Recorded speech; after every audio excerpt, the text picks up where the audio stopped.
Kwa majina mimi naitwa Koplo Houston, mlezi wa bajaji wilaya ya Mbinga.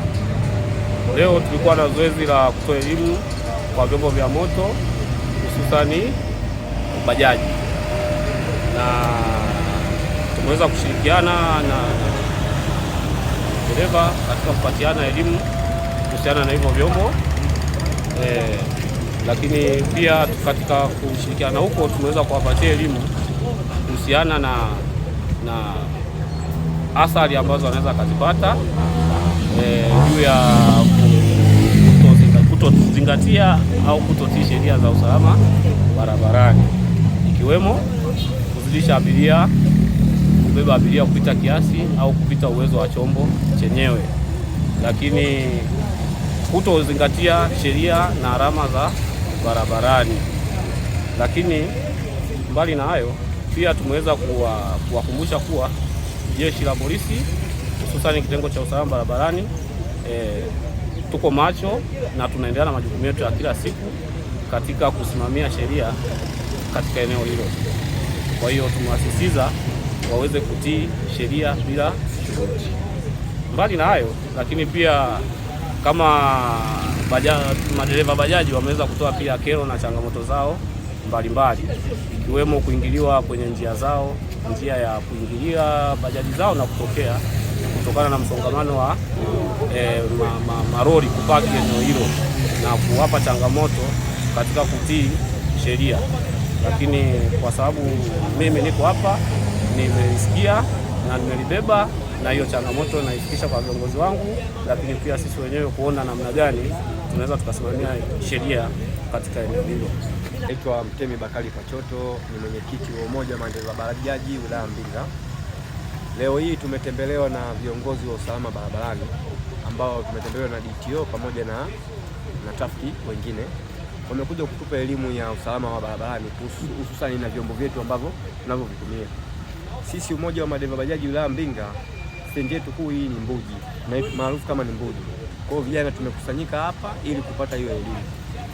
Elimu ambayo wamekuja kutupatia ni kuendesha chombo kwa umakini, ulevi, utani na kusimama sehemu sio husika, na kuzingatia vituo vya kuvukia watoto, kwa mfano ni zebra. Wametupa elimu nzuri sana na tumefurahi sana kupata elimu hii, kwa sababu itatuimarisha katika kazi yetu, pamoja na kujali watembea kwa miguu na sisi wenyewe ambao tunatumia vyombo moto. Hususan hapo tunashukuru kwa kupata hii elimu. Yaani tunashukuru sana viongozi wa usalama barabarani kuweza kuja kupatia hii elimu. Tumenufaika nayo sana na tumefaidika sana kupata hii elimu. Tutaitumia kwa sababu hivi vyombo vya moto na barabara vinashabiana. Kwa hiyo tumeshukuru sana kwa kupata elimu hii siku ya leo.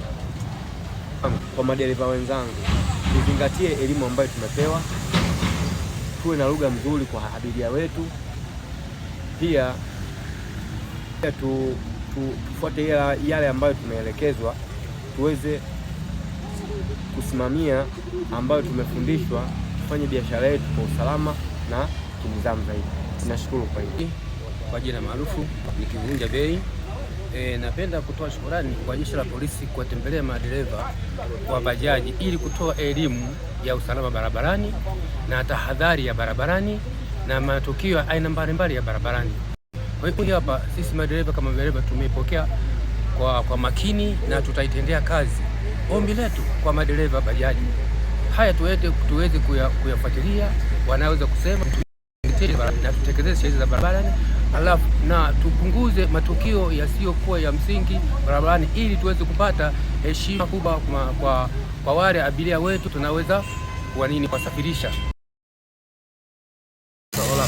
Komba ni mhasibu wa umoja wa bajaji wa Mbinga. Kwa hiyo leo hapa kwa wageni wa kutoka kituo cha polisi Mbinga, maana kwamba kitengo cha usalama barabarani wamekuja hapa, wametoa semina imeendeshwa vizuri na tunawashukuru sana.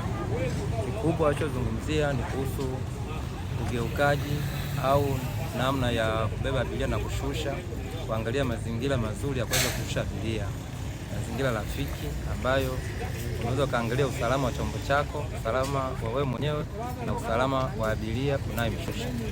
Lakini pia wametoa semina mbalimbali tena kuangalia magari yanayotoka nyuma, kwa sababu inabidi uyaangalie na yenyewe. Kwa dereva wa bajaji unaongoza na gari ya nyuma, kwa gari ya nyuma anakutegemea sana wewe chombo cha mbele kumpa ripoti yoyote kitu chochote ambacho kiko mbele, iwe kizuri au kibaya, anakutegemea wewe. Kwa hiyo unavyokuja kusimama ghafla, gari linaweza likakuvaa kwa nyuma. Kwa hiyo wametelekeza vizuri, bahati nzuri tumeshaelewa.